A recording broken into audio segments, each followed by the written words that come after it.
So here you got some empty properties, Yeah. right?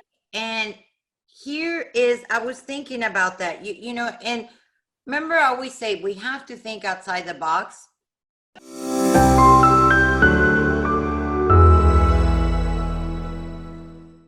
It makes no sense to have these properties sitting there while you're paying lights, right? So in the meantime, you can do work with nonprofits, VAs. So this is a source for people that need help in paying bills, that need help with food, that need help with housing, that need help with everything. And when I type it in, it's findhelp.org. So the reason I'm saying this is you can contact these agencies and say, look, if you have someone that you need to place somewhere temporary, I have a place. And usually they need it for now while they can find a permanent location.